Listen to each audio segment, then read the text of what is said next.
문재인 청와대 대통령이 무능하다.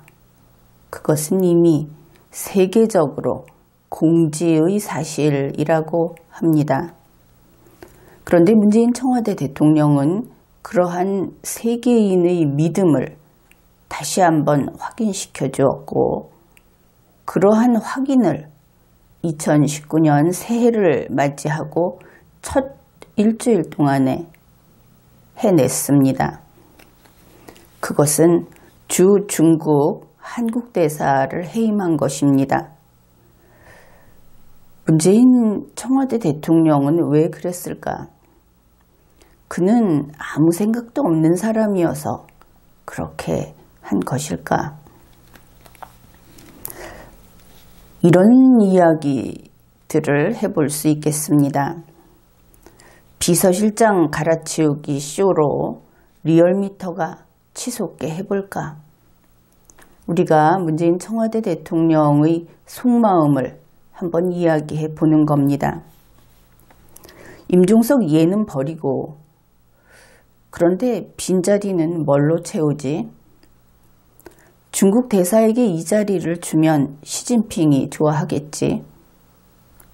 그러면 트럼프 뺨 때리기 효과까지 덤으로 얻을 수 있겠군. 좋군. 설마 이러지는 않았기를 바라지만 알 수 없는 일입니다. 그런데 문제는 아무도 문재인처럼 생각하지 않는다. 그것을 문재인 청와대 대통령이 모르는 것 같다 하는 점입니다. 지금이 어떤 때인가?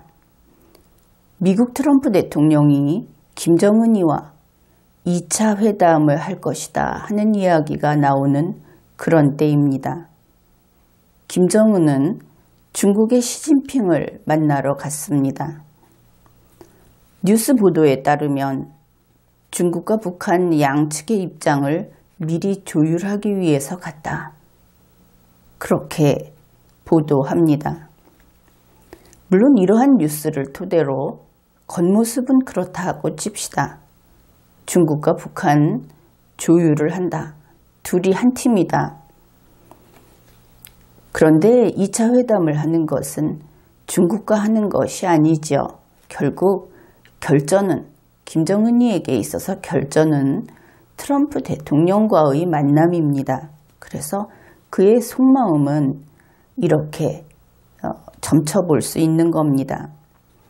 그냥 김정은이 시진핑 만나러 가는 그 모습을 세계에, 특히 트럼프 대통령에게 보여주면 그것으로 하나의 아주 중요한 목적을 달성하는 것이다.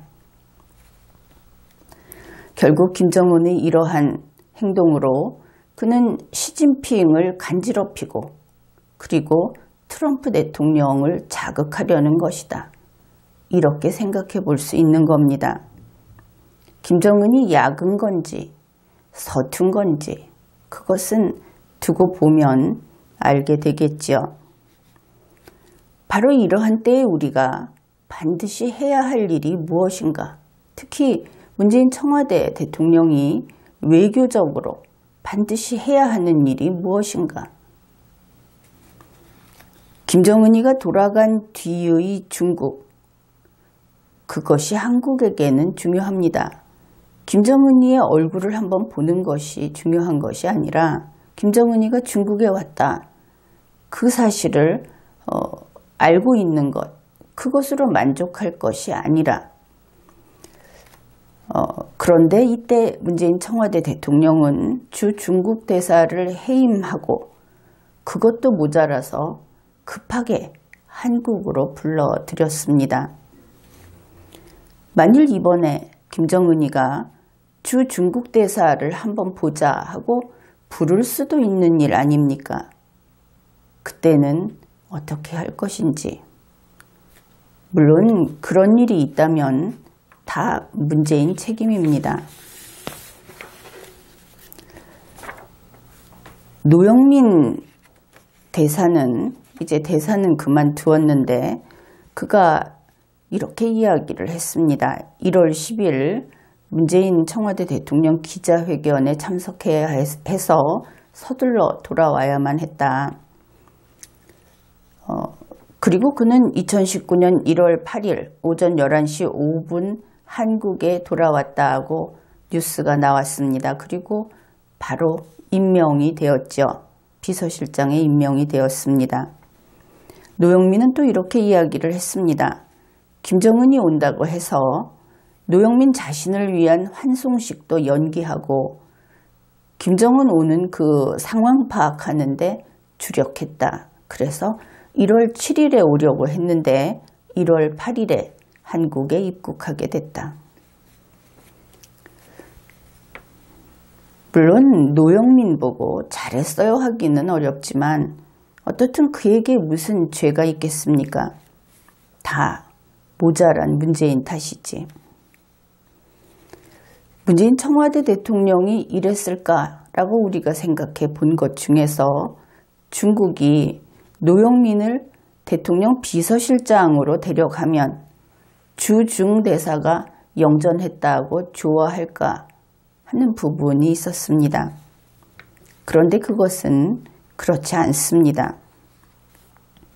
중국이 노영민을 어떻게 쓸 수 있을까 하는 것과 별개로 일단 외교적으로 보았을 때 이것은 분명히 문재인 청와대 대통령의 탓을 하고 거기에 대한 대가를 요구할 수 있는 그쪽으로서는 기회인 것이죠. 그러니 좋다고 하지 않을 것은 분명합니다.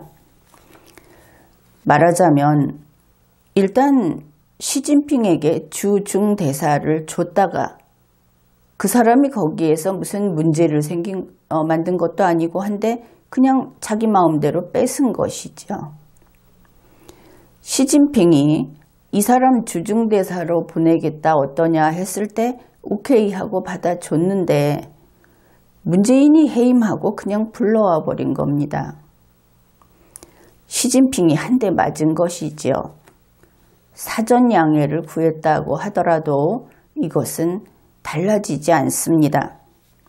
그렇다면 이제 남은 일이 있습니다.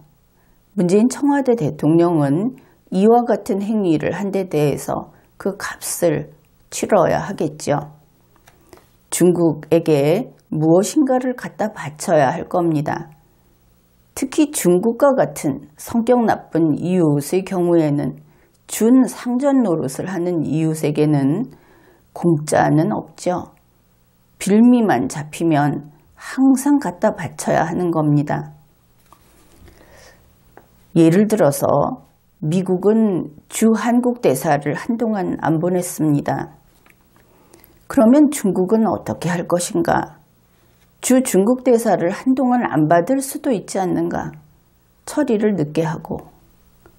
게다가 중국은 손해날 일은 없습니다. 어차피 친중인 노영민이 있으니까. 우리가 알고 있는 청개구리 이야기가 있습니다.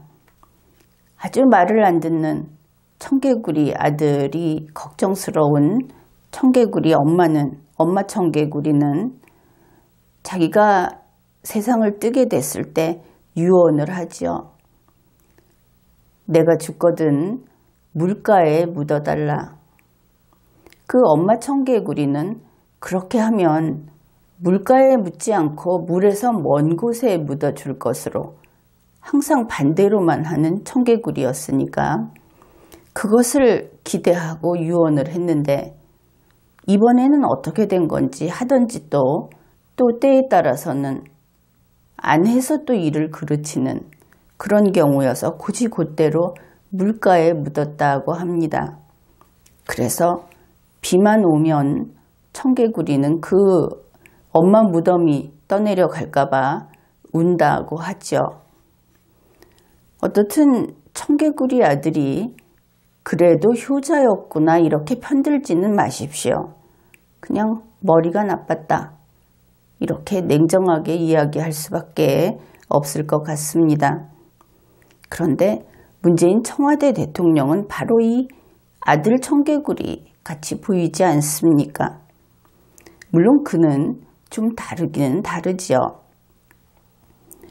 문재인이라는 아들 청개구리가 있다면 그는 정말 물가에다가 묻고 그리고 비가 와도 울지 않을 것 같습니다. 그래서 참 닮았다 이런 생각을 하게 되는 겁니다. 지금까지 리걸마인드 연구소였습니다.